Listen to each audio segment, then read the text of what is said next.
Hello friends, जैसा कि मैंने पिछले वीडियो में क्लियर किया था मौलिक अधिकारों के बारे में, संवैधानिक मौलिक अधिकारों के बारे में 6 मौलिक अधिकार बताए थे आपको। उसी में से एक मौलिक अधिकार है आर्टिकल 20। तो संविधान के अनुच्छेद 20 के बारे में आप समझेंगे, जो कि एक मौलिक अधिकार भी है। ठीक है, अब ये क्या कहता है सारा कुछ समझेंगे।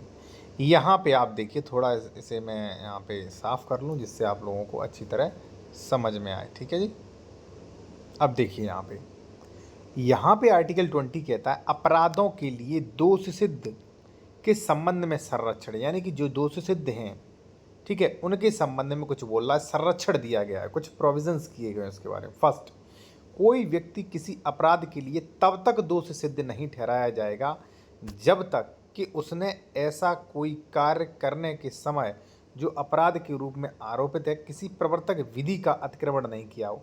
यानी कि ऐसा वही अपराध से दोष सिद्ध ठहराया जाएगा जो किसी का अपराध, देखिए अपराध क्या है, अपराध सोचना, अपराध के बारे में सोचना जो है वो अपराध नहीं है। मैंने सोचा कि आपकी कोई वस्तु चोरी कर लूँ तो तब अपराध नहीं है। जब मैंने किया तो मैंने विधि का अतिक्रमण किया, आईपीसी का, ठीक है, या मान लीजिए जो भी बीएनएस है उसका अतिक्रमण किया, तब मैं अपराध का भागीदारी हूँ। ठीक है, विधि का अतिक्रमण नहीं किया। ठीक है, अब उससे अधिक शास्त्र का भागी नहीं होगा। यानी कि और जितना उसमें सजा है, जैसे मान लीजिए हमने चोरी कर ली तो चोरी के रूप में जितनी सजा है उससे अधिक की सजा हमें नहीं मिल सकती। ठीक है ना, यहाँ पे आप स्पष्ट देख सकते हैं आरोपित जो है, यहाँ पे देख सकते हैं अपराध किए जाने के समय प्रबंध विधि के अधीन आरोपित की जा सकती थी। ठीक है, अब इसके बारे में क्या कहा गया, मैं भी कुछ उदाहरण और दूंगा।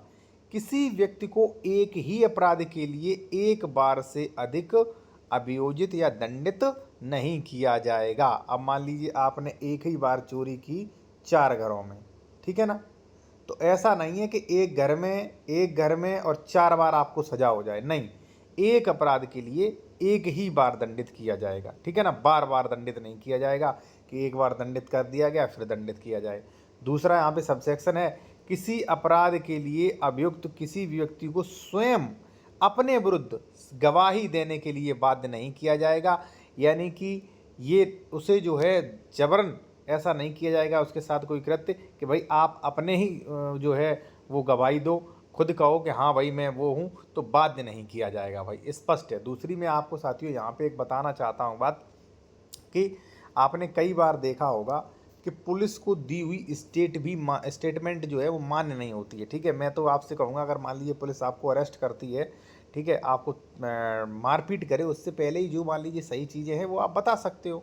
ठीक है, क्योंकि पुलिस को दी हुई स्टेटमेंट मान्य नहीं होती है। ठीक है, और मान लीजिए ये जो है ये आपको संरक्षण भी प्रदान किए गए, वही अपराध के लिए एक बार से ज़्यादा दंडित नहीं किया जाएगा, और अपने ही अपराध में जो है साक्षी, यानी कि मान लीजिए बाध्य नहीं किया जाएगा कि अपने ही मान लीजिए विरुद्ध जो है वो गवाही दे, उसके लिए वो मान लीजिए बाध्य भी नहीं किया जाएगा। ठीक है ना, तो ये जो है अनुच्छेद 20 जो है ये दिए गए हैं एक व्यक्ति के लिए कि भाई एक व्यक्ति को परेशान ना किया जाए, उसके हितों का ख्याल रखा गया, ये एक मौलिक अधिकार है। ठीक है जी, अगर वीडियो अच्छा लगा हो तो लाइक करें, शेयर कर सकते हैं। ठीक है, और आपको किस मैटर पे वीडियो चाहिए वो भी आप कमेंट्स कर सकते हैं।